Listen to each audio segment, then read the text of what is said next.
السلام عليكم ورحمة الله وبركاته. الحمد لله والصلاة والسلام على رسول الله وعلى آله وصحبه ومن والاه.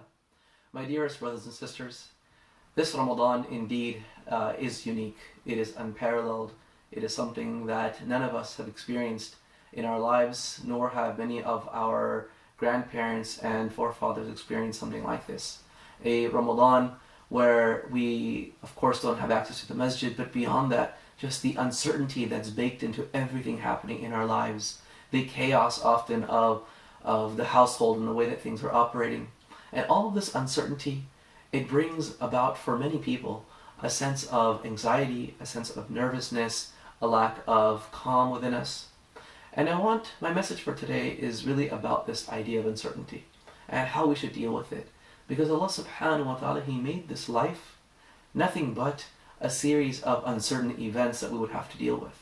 At any moment in time, as Allah subhanahu wa ta'ala says in the Quran, إِنَّ اللَّهَ عِنْدَهُ عِلْمُ السَّاعَةِ وَيُنَزِّلُ الْغَيْثَ وَيَعْلَمُ مَا فِي الْأَرْحَامِ وَمَا تَدْرِي نَفْسٌ مَاذَا تَكْسِبُ غَدًا وَمَا تَدْرِي نَفْسٌ بِأَيِّ أَرْضٍ تَمُوتُ إِنَّ اللَّهَ عَلِيمٌ خَبِيرٌ. Allah tells us that all the things in this life that we wish we knew, the things that we wish we could predict when the day of judgment is, when the rain is going to fall, what our children are going to grow up and be like, the income that we're going to make tomorrow, where and when we're going to die. All of this, Allah says, that knowledge is only with Him.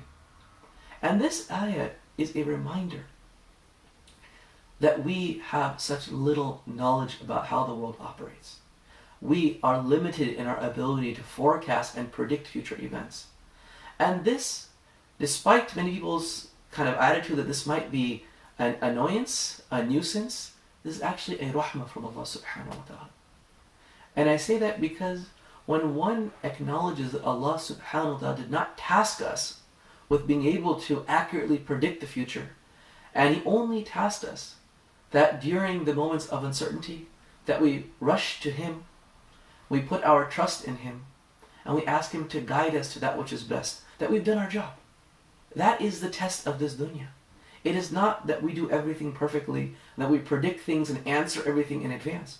It is simply that regardless of what happens to us, which we have very little control over, that we are in a state of rida, in a state of acceptance, in a state of satisfaction that, Ya Allah, whatever You have decreed, You have a hikmah, You have a wisdom.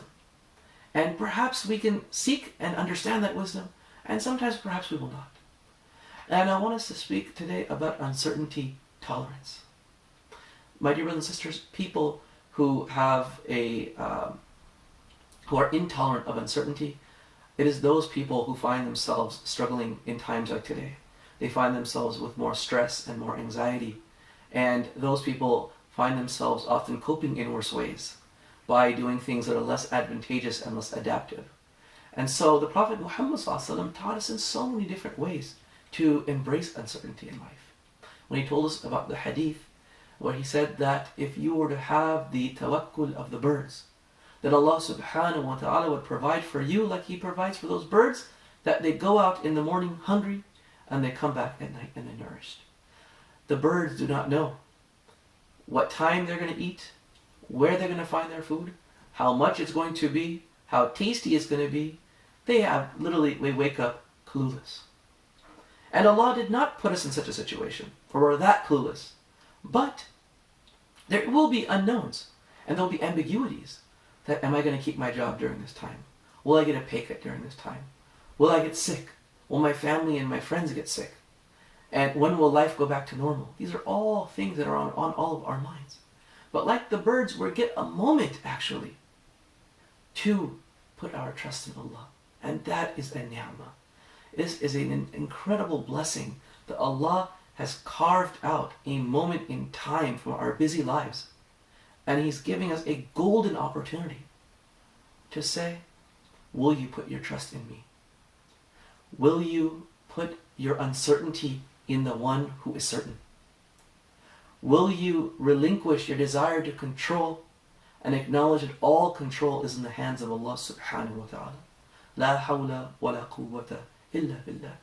There is no change in a condition, there is no might, there is no power except with Allah. And if one can internalize that hadith of the Prophet Muhammad, that dua.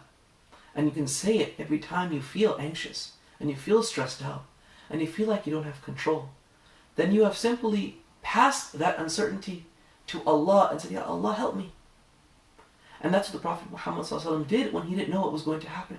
When the wind was blowing and he didn't know if that wind was going to be a blessing or if it was going to be a severe test and cause harm, he just put up his hands to Allah subhanahu wa ta'ala and said, Ya Allah, if that wind is a blessing, then expose me to it. Give me the good of that wind. And Allah, if it has anything harmful in it, I ask you for your protection. That's it. He did not worry about anything else.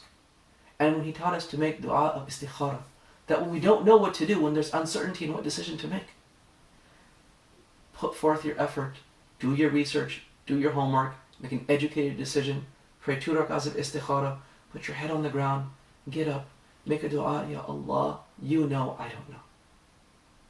If this is good for me, make it happen. This is not good for me, then please keep it away from me. And with these acts that we can do, these dua, the salah of istikhara, we will slowly learn to relinquish that power. We will learn to embrace uncertainty. And once we do, then we will find ourselves at peace. And we will then do, hopefully, what the Prophet Muhammad ﷺ, he said, that if you feel a number of anxieties in your life, if you feel a number of concerns that keep popping up in your life, then take all of that energy you have, take all of that anxiety, channel it into one thing, the akhirah.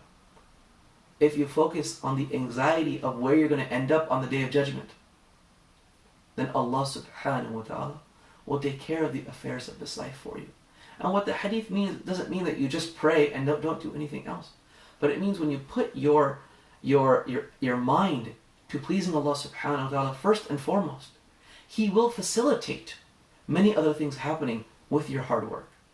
That the rizq will come to you, the satisfaction, the joy, the mental health, the physical health, when you were tested, Allah will allow you to pass those tests.